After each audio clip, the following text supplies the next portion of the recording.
Assalamualaikum warahmatullahi wabarakatuh. Waalaikumsalam warahmatullahi wabarakatuh. Ramadan disebut Sayyidus Syuhur karena di dalam bulan suci Ramadan ada perintah melaksanakan ibadah puasa. Apa istimewanya ibadah puasa? Pertama, yang dipanggil untuk melaksanakan puasa itu iman. Ini panggilan istimewa. Allah menyatakan, ya ayyuhalladzina amanu kutiba alaikumussyam. Hai orang-orang yang beriman, diwajibkan atas kamu berpuasa. Iman yang dipanggil untuk melaksanakan ibadah puasa. Contoh, satu hari di depan rumah kita lewat tukang pepaya, tukang duku, tukang duren. Kita panggil satu tukang pepaya, "Bang, pepaya, berhenti dulu sebentar." Kira-kira yang merasa tukang pepaya berhenti enggak? Berhenti. Ini tukang duku sama tukang duren berhenti enggak? Tidak. Tentu tidak berhenti karena tidak dipanggil. Ini Ramadan yang dipanggil orang-orang beriman. Hai orang-orang yang beriman, berhenti dulu sebentar. Berhenti apa? Berhenti makan di waktu siang, berhenti minum di waktu siang. Yang merasa beriman, berhenti. Yang tidak beriman, langsung. Biar Ramadan siang-siang makan jalan terus, ngerokok, ngelepus terus. Kenapa? Tidak beriman, tidak merasa terpanggil oleh ayat tadi. Sekarang tukang pepaya lewat di depan rumah, kita panggil, "Bang, pepaya, berhenti dulu." Dia dengar tapi nggak mau berhenti. Apa kita bilang? "Bang, pepaya budak." Dipanggil nggak mau berhenti. Ini ada orang ngaku beriman kepada Allah, Ramadan dipanggil disuruh berhenti makan siang, nggak berhenti juga. Mukmin budak. Disuruh berhenti minum di waktu siang, nggak berhenti juga. Mukmin budak. Ini istimewanya puasa. Panggilan difokuskan kepada iman. Hai orang-orang yang beriman. Allah tidak bilang hai orang-orang yang sudah masuk Islam. Tidak. Ya ayyuhalladzina aslamu. Tidak.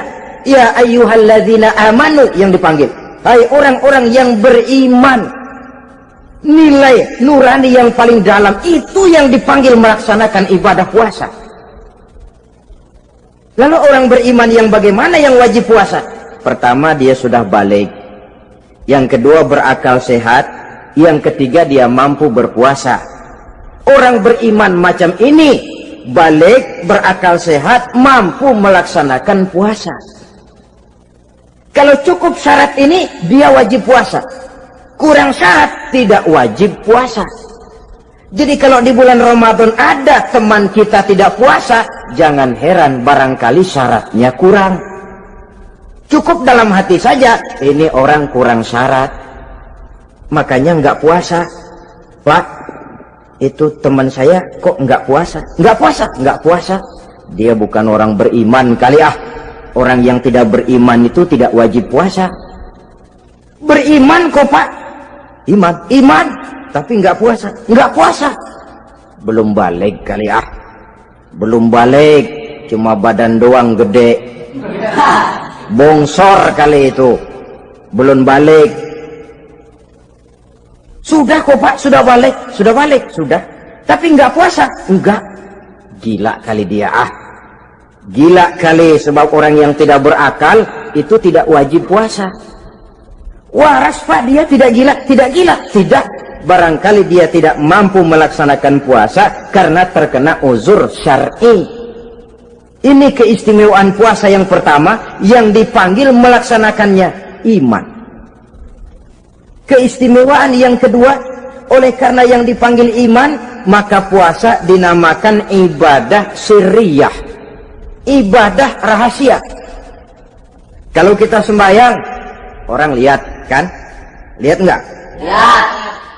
Kita bayar zakat, orang tahu. Kita pergi haji, apalagi pergi haji sekampung nganterin. Tapi kita puasa atau tidak puasa, yang tahu kan cuma kita dan Allah saja. Pura-pura sedekah nggak bisa. Pura-pura sholat ketahuan, gerakannya mesti canggung. Pura-pura pergi haji, kemana perginya? Tapi pura-pura puasa gampang. Namanya ibadah sirriyah. Bulan puasa jam 8 pagi makan. Keluar rumah bibir lap yang kering. Jalan lemesin dikit. Ada angin belaga miring. Temennya tanya, "Lu lemes amat, gue lagi puasa nih." Orang lain bisa dibohongi. Sebab puasa memang merupakan ibadah sirriyah yang tahu cuma kita dan Allah saja. Karena dia ibadah rahasia, puasa ini sulit terkena penyakit riya. Ibadah yang lain karena kelihatan orang gampang kena penyakit riya, to show only. Sholat karena kelihatan orang gampang kena penyakit riya. Karena saya jadi imam, misalnya di belakang saya lihat ada mertua, wah saya bikinlah sembahyang saya mantap-mantap, pakai serban, pakai siwak, bahasanya saya paseh-pasehin kayak orang 16 tahun di Mekah. Wah, usolli warwal maghribi salasa raka'atin Allahu Akbar. Surahnya saya cari yang panjang-panjang, paling pendek sabbihis sama wadduha. Akibat apa itu? Riya, di belakang ada calon mertua. Tapi kalau sholat sendirian dalam kamar, boro-boro pakai serban dan siwak, kadang-kadang kaos kutang saja cukup. Surahnya jangan sabbih sampai wadduha, langganannya inna a'toinakal kautsar sama qul huwallahu ahad. Karena sholat terlihat orang mudah kena penyakit riya. Sedekah pun begitu. Mulanya niatnya cuma mau sedekah 5.000, karena ada orang yang disedekahani naik 10.000, yang 5.000 sudah karena orang. Jadi ibadah yang lain itu mudah terkena riya, tapi juga mudah dinilai orang. Kita bisa saja bilang, itu orang sholatnya khusyuk ya. Kenapa? Kelihatan dari gerakannya. Itu orang hajinya mabrur ya. Kenapa? Kelihatan dari tingkah lakunya setelah pulang haji. Itu orang sedekahnya berani ya. Kenapa? Ketahuan dari jumlahnya. Ibadah yang lain bisa dinilai, tapi puasa nggak bisa dinilai. Tuh orang puasanya mantap bener ya. Kenapa? Beludah melulu. Itu bukan ukuran.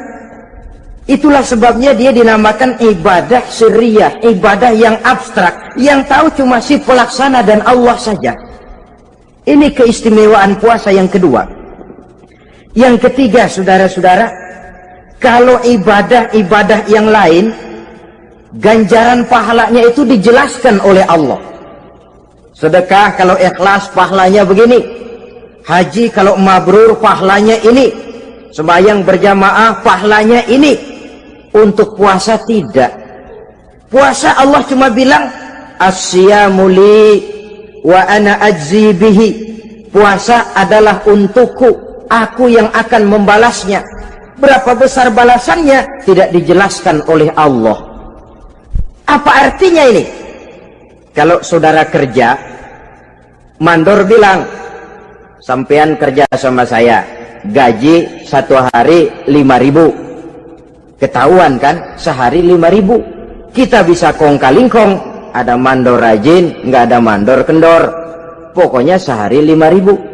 Tapi kalau mandor cuma bilang, kau kerja sama aku, soal gajimu nanti aku yang atur. Tidak dijelaskan berapanya, nanti aku yang atur. Ini kan mestinya kita kerja hati-hati. Sebab apa? Mungkin gaji kita lebih besar dari jumlah 5.000 kalau kerjaan memuaskan.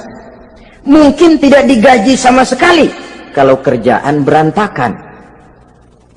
Tidak dijelaskannya pahala puasa menjadi sugesti bagi kita untuk melaksanakan ibadah ini dengan sebaik-baiknya.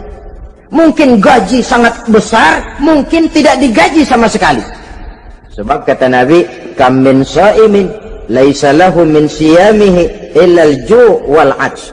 Berapa banyak orang puasa, dia tidak memperoleh apa-apa dari puasanya kecuali lapar dan haus saja. Puasa sah, kewajiban gugur, nilai 0. Tidak dapat apa-apa kecuali lapar dan haus. Jadi inilah keistimewaan daripada ibadah puasa.